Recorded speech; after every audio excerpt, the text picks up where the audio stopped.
byakola ayagala kujjawo okulonda pulezidenti nga bannayuganda temukyasobola kulonda pulezidenti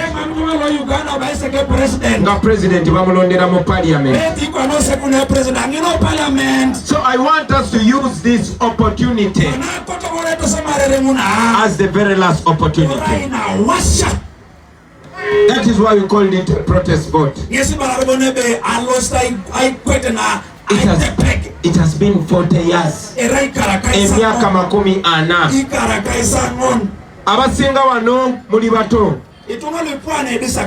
Bwe nkugamba nti twalina railway transport, you will not believe it because you never saw it.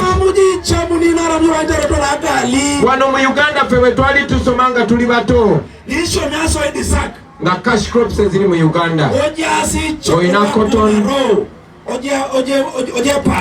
ng'olina coffee, ng'olina sugar, ng'olina tobacco.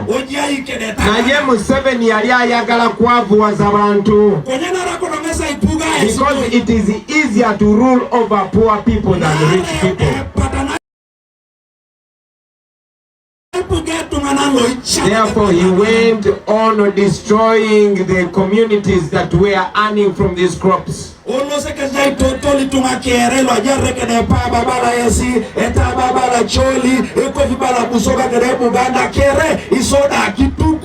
Yasoka kugenda Busoga ebikajo nabiwamba. He got sugar cane and sugar business from the citizens of Uganda to the foreigners. Kati abaana b'e Busoga bali mebikajo naye tebasobola ku affordinga sukali.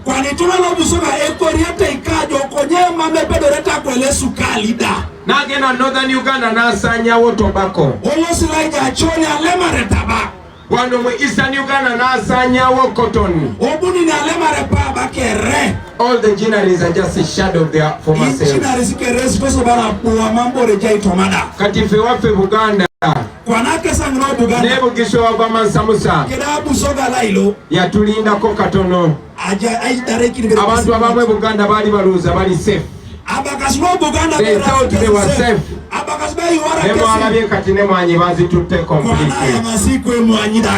is what Museveni has been doing to Uganda.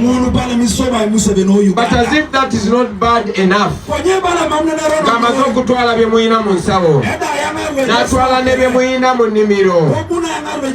now he went for the natural resources.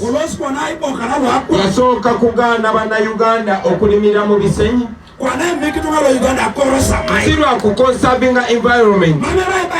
Kubanga ba foreigners bo basobola okukolera mu bisenyi. Naye bannansi tebasobola kukolera mu bisenyi. Kakati n'ennyanja bagiwamba. They have taken over the lake. Era kisemba gamba. As soon as you make me your president, executive order number 1 wegenda okusoka. Ekiragiro kigenda okusoka. Kigenda kubeera kyakugoba amagye ku nyanja.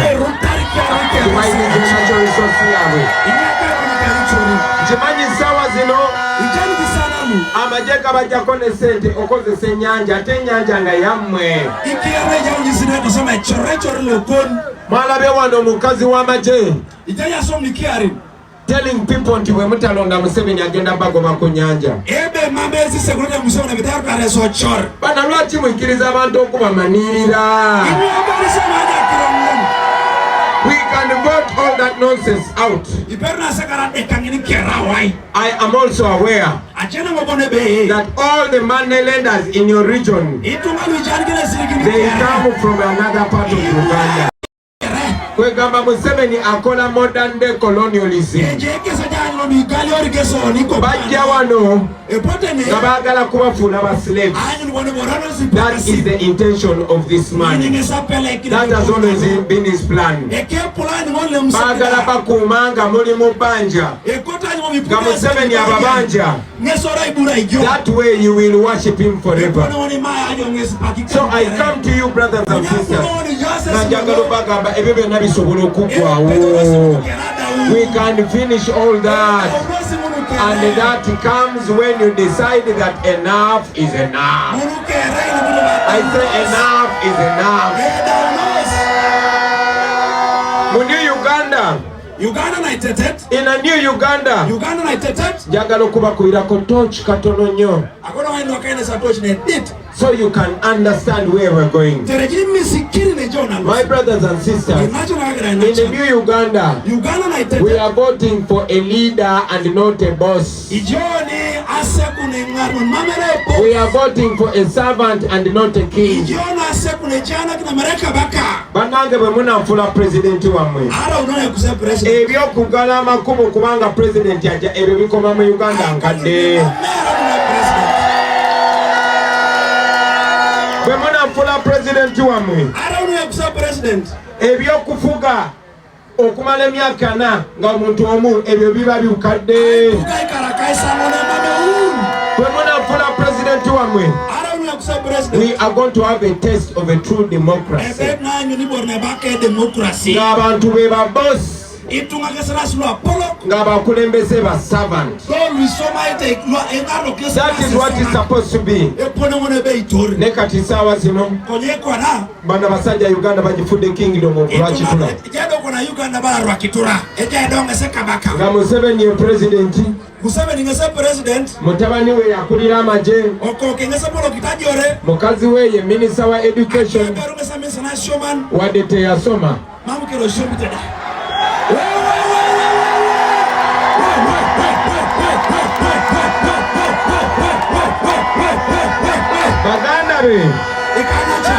All the gold mines in Uganda, they are owned by one family. Uganda exporting a gold worth $2 billion every year. Uganda $2 billion. Arita yare Louis dollars to America. $2 billion. Arita yare. Site wali chitongole chimu exporting ga. Wabula family ya Museveni. Na ye gold jaba ekasanda. In the whole district there is no tarmac road. Ne wano nchimanyi bulungi nnyo. Chiwano gogonya wali amafuta. Moina natural resources wano. Na ezo nazona Museveni azirabanga personal wealth. Banange njagala babulira. In the new Uganda, ebyo byomugaga by'eggwanga byonna bigenda kuyamba nsi. Uganda is rich but Ugandans are poor.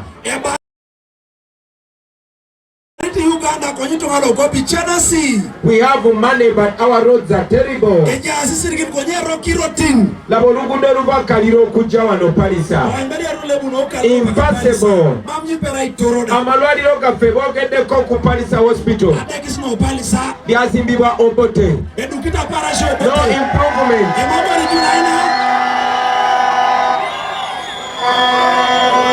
Obote yafunga Uganda for only 10 years. Amini yafunga Uganda for only 8 years. Na ye development yona je twenjoyinga amasomero n'amalwaliro byazimbibwa Obote na Amini. Obote yazi Museveni abadde atunyaga bunyazi. We can change that. We can invest in our infrastructure. We can invest in our schools and hospitals. Twabagamba mu New Uganda tulina program ya creating out 10 million jobs and that is possible. Laba abavubuka abato bonna tebalina mirimu. Abasome n'abatasome tebalina mirimu. Naye bwe tutandika zi projects nga zikolebwa gavumenti ya wano, focusing on making our young people busy, banayi tusobola okikola. Tusobola okikola nga tu-establishing amakolero agatali exploitative. Museveni amakolero gayogerako gali owned by foreigners. Bana Uganda bakolera 13,000 every day, 3,000. That has to change. Munu kere kodi jula inos. But that only changes with your endorsement and with your involvement. Konye munu kere jula kinosi ise kujo ase kunu ngesi. So for ready to mazobabulira Idanga limo inesi. that in a new Uganda, we are going to crack down on corruption. Ebena anyo bi ndemare chamsana. Gobado chima tibatubako 10 trillion every year. Chamsana ekokwara rita tomone. Every year they steal 10 trillion from us. Nini karu arita tomone kokwa ni jeo. Meaning in 5 years we lose 50 trillion. Akesporo ikari kanya arita kaisa kani tu anermika pe Uganda. Na ye abaziba benyini Museveni aba protectinga. Konye mwe kukwida Museveni mwopo wani nganat. Ezo sente singate baziba. Choma mwakukwadi sirikini. Uganda tiyandi bade na njaulo na Kenya. Tiko anondi akage na Kenya chupaka ilanyada. But right now the political elite in Uganda, Konye kopana politicians wa Uganda. abo abatufuga wano mu Uganda, Weje asa ingarni kinoni bo bwe balwala babajanjabira Nairobi Aga Khan, Kesi muke oa. bwe balwala babajanjabira India, bwe balwala babajanjabira Germany. Yangaro Germany. Naye njagala mumanye Konyakono moja nze misiki. travelinga the whole world. Galosta ngakwabuke. Otuukayo n'ogenda mu ddwaliro e Nairobi Ilozi adekisu Nairobi. ngaba expert bana Uganda, Jangine tole jangina lo Uganda. n'ogenda mu ddwaliro India Galosta ngaba India. sajoni bana Uganda, n'ogenda mu zi university Europe ngaba lecturer bana Uganda. Obabuuza lwaki muli eno, bagamba Uganda tewali musaala, Uganda bwayononeka. Bannange bwe munafuula president tugenda komyawo ba experts baffe tutereze Uganda. Sente zaffe zibula every year. Naye bw'ogenda Europe bakolaga street ne bagamba eno street ya Museveni. Ogenda ne bakolaga hotel ennene eyo Europe ne bagamba eno ya mwala wa Museveni oba mutabani wa Museveni. Meanwhile ffe wano abakazi bafa 20 everyday nga bazaala. We lose more than 300 children every day under the age of 5.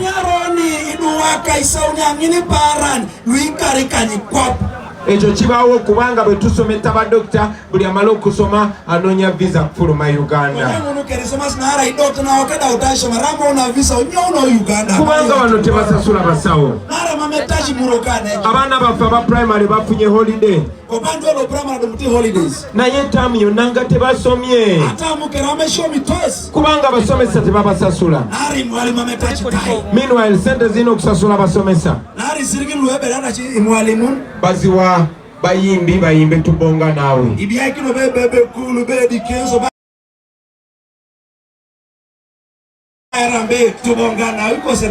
Sente ezirina okusasula abasawo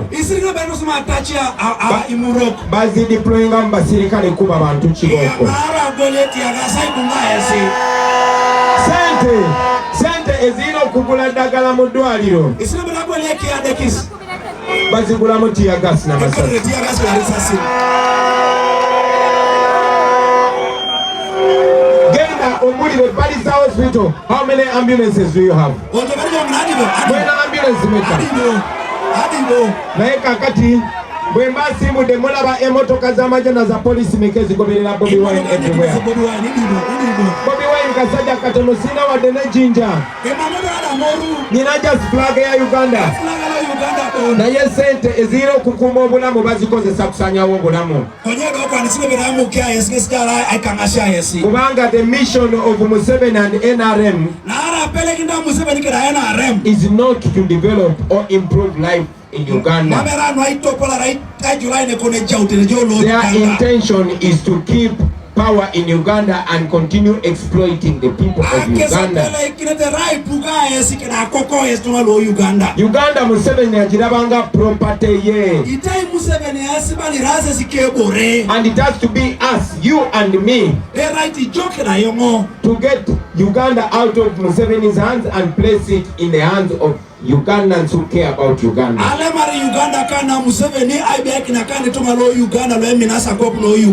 Kati eyo yensonga lwaki tuze wano, ladies and gentlemen, to bring this message of freedom and liberation to everybody. How are we going to do that? Protest vote is the answer. What is a protest vote? Now I want you to pay attention and I explain this to you. Protest vote has 4 phases. Kalonye, Kalonde, Kakume, Bwaka Bakolachi, Bwaka Bakolachi. Now step number 1 is Kalonye. Step number 1 is looking for that vote. Now this is what we mean when we say Kanonye. My brothers and sisters, this is not an issue of just Bobby Wine. This is an issue of everybody. I was a musician and I was minding my own business until I realized that no matter how rich or poor you are, you cannot live a life in singular in Uganda. What affects you directly affects me indirectly. And what affects me directly affects you indirectly. We are all either free, all of us, or nobody is free. We either are all going to be comfortable or nobody will be comfortable. There's an idea of common good. Common good is an idea that developed countries employ. In countries that believe in common good, it does not matter how poor you are. When you are poor, your poverty ends in your house. And when you walk out of your house, you enjoy the wealth of the entire country. You move on good roads. You enjoy good water. You enjoy electricity. You enjoy public health.